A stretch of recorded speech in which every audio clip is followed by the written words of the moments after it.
കുടുംബത്തെക്കുറിച്ച് പറയുമ്പോൾ നമ്മൾ ഏറ്റവും കൂടുതൽ ശ്രദ്ധിക്കേണ്ടത് നമ്മുടെ മക്കളെയാണ്. അവർക്ക് നല്ലൊരു ഭാവി ഉണ്ടാക്കി കൊടുക്കാൻ വേണ്ടിയാണല്ലോ നമ്മൾ കഷ്ടപ്പെടുന്നത്. പക്ഷേ ആ ഓട്ടത്തിനിടയിൽ മക്കളുടെ മനസ്സിൽ നിന്ന് നമ്മൾ അകന്നു പോകുന്നുണ്ടോ? പല മാതാപിതാക്കളും കരുതുന്നത് അവർക്ക് സൗകര്യങ്ങൾ ഒരുക്കി നൽകിയാൽ കടമ കഴിഞ്ഞു എന്നാണ്. മക്കൾക്ക് നമ്മൾ നൽകേണ്ട 4 പ്രധാന കാര്യങ്ങൾ ഞാൻ ഇന്ന് ഓർമ്മിപ്പിക്കാം. നമ്പർ 1, മക്കൾക്ക് നിങ്ങളുടെ സമയം നൽകുക. അവർക്ക് വിലകൂടിയ മൊബൈൽ ഫോൺ നൽകുന്നതിനേക്കാൾ വലുതാണ് നിങ്ങളുടെ സാമീപ്യം. അവരോടൊപ്പം ഇരുന്ന് സംസാരിക്കാൻ ദിവസവും കുറച്ച് സമയം മാറ്റിവെക്കുക. നിങ്ങളെ ഫോൺ നോക്കിയിരിക്കുന്നത് അവരെ കാണുന്നത് നിങ്ങളെ അവരിൽ നിന്നും അകറ്റുകയാണ് ചെയ്യുന്നത്. ദിവസവും കുറച്ച് സമയമെങ്കിലും മക്കളോട് സമാധാനപരമായി സംസാരിക്കുക.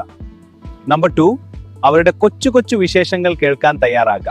നമ്മൾ കേൾക്കുന്നില്ല എന്ന് തോന്നിയാൽ അവർ മറ്റുള്ളവരെ തേടിപ്പോകും. അവർക്ക് പറയാനുള്ളത് കേൾക്കുന്നത് അവരെ ആത്മവിശ്വാസമുള്ളവരാക്കാൻ സഹായിക്കും. ദിവസവും സ്കൂളിൽ നടന്ന കാര്യങ്ങൾ അവരോട് ചോദിക്കുക. അവരുടെ കൊച്ചു പിണക്കങ്ങളും പരാതികളും കേൾക്കാൻ ശ്രമിക്കുക. നമ്പർ 3, മക്കൾക്ക് മുന്നിൽ നല്ലൊരു മാതൃകയാവുക. നമ്മൾ ഫോണിൽ നോക്കിയിരുന്ന് അവരോട് പഠിക്കാൻ പറഞ്ഞിട്ട് കാര്യമില്ല. നിങ്ങളെ കണ്ടാണ് അവർ ലോകത്തെ കാണുന്നത്.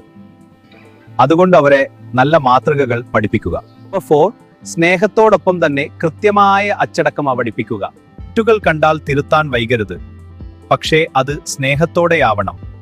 ദേഷ്യത്തിലല്ല, മറിച്ച് സ്നേഹത്തോടും മാന്യതയോടെ അവരെ തിരുത്തുക. അവരുടെ തെറ്റുകൾ ചൂണ്ടിക്കാട്ടുമ്പോൾ അവരെ താഴ്ത്തിക്കെട്ടരുത്.